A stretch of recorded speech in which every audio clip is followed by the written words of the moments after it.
Bonjour à tous. Pour cette première édition des jours du dimanche, on va parler information. Tout d'abord, commençons par des petites news. Mardi, le 16 février, il y a eu deux événements pour être précis. Tout d'abord, il y a eu l'envoi du prince Philippe, 99 ans, à l'hôpital, car je cite, il se sentait indisposé. Bien sûr pas en français. Parce que bien évidemment, le prince Charles, n'oubliez pas que c'est le mari de la reine Elisabeth, qui est quand même les dirigeants, la famille royale du Royaume-Uni. Bref. Ensuite, il y a eu un volcan qui s'est entré en éruption. Effectivement.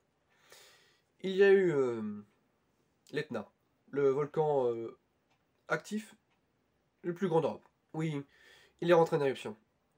Rien de très grave. Juste une pluie de cendres et de petits cailloux volcaniques. Aucun blessé grave a été recensé, je vous rassure. Ensuite, maintenant, parlons du chanteur de reggae, Tonton David, d'un AVC.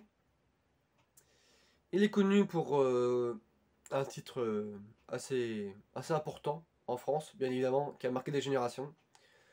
Chacun sa route, et comme tout le monde connaît la suite, chacun son destin. Maintenant, parlons de la situation de la Birmanie. Situation très compliquée depuis le début février, et encore maintenant. Il faut savoir qu'il y a eu un coup d'état, le 1er février. Effectivement, l'armée a pris le pouvoir. En Birmanie, bien sûr. Il faut savoir qu'ils ont enfermé le président... Désolé si je le dis mal. Win Myint et Aung San Suu Kyi, qui sont enfermés maintenant depuis un certain moment. Dans une maison ou dans une prison, on ne sait pas. On sait juste qu'ils sont enfermés et détenus. Le coup d'état a été fait par le chef Min Aung Led. Bref, j'ai pas l'accent, désolé. Et depuis, il est au pouvoir. Il a été élu par les militaires. Et il faut savoir, comme je l'ai déjà dit précédemment, que c'est assez ironique. Parce que comme je vous l'ai dit, Aung San Suu Kyi, mais évidemment, si vous demandez, c'est une dame, a été aussi enfermée en 1990. Par un coup d'état aussi. Par, évidemment, vous vous doutez, par l'armée aussi. Un vrai coup dur. Et il est resté 20 ans, jusqu'en 2010. Ça a dû être très dur. Et l'histoire se répète. Il est encore une fois enfermé. C'est très triste, mais bon. Il a reçu un prix Nobel pour cela, auparavant. Prix Nobel de la paix. Maintenant, elle est un peu le symbole non violente, donc encore une fois l'ironie, de la Birmanie. Et il a eu des manifestations. Et plus manifestations passaient, plus manifestations devenaient violentes.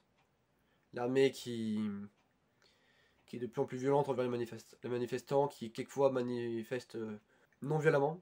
Maintenant, un petit coup de gueule, pour terminer un peu cette session. Il faut savoir qu'en décembre 2020,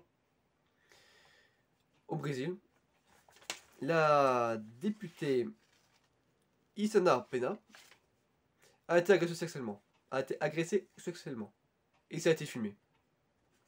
Elle a été agressée à l'Assemblée, au Brésil, comme je l'ai déjà dit précédemment, par Fernando Cury. Évidemment, c'est un homme. Et c'est un gros coup dur. Parce que ça fait 3 mois, un peu moins de 3 mois environ, qu'elle a été agressée. Ça a été filmé, on voit clairement les images. Et depuis 3 mois, aucune sanction n'a encore été mise à Fernando Cury. Est-ce que c'est légitime ou non? Est-ce qu'il y a eu une grande sanction? Mériterait-il de se faire arrêter? Oui. Les sanctions seront à la hauteur? On ne sait pas. Mais c'est un petit coup de gueule. Sur ce, je vous laisse. Bonjour à tous et donc bienvenue dans ce premier épisode des gens du dimanche. Alors avant de s'attaquer à la culture, on va parler d'un autre sujet. Les députés contre l'écriture inclusive. Alors avant de parler du sujet principal, je tiens à rappeler ce qu'est donc l'écriture inclusive. Je vais vous mettre un exemple tout de suite à l'écran. C'est un procédé dont le but est de faire intervenir les deux genres dans une phrase, comme vous pouvez le remarquer à l'image maintenant. Donc effectivement, le député François Jolivet décrit l'écriture inclusive comme un choix personnel ou un choix militant. Il déclare également que cela peut complexifier l'apprentissage de la langue française, en sachant bien sûr que c'est déjà compliqué à apprendre, que ce soit pour les étrangers comme pour les enfants en France. Il a donc proposé une loi qui est contre l'écriture inclusive, attention, uniquement dans les documents administratifs. On passe maintenant aux deux sujets principaux, la culture et précisément la culture en France. Et la question qu'on peut se poser en voyant les nouvelles, c'est est-ce qu'il y a une amélioration ou est-ce qu'il pourrait y avoir une amélioration dans le futur de la culture en France?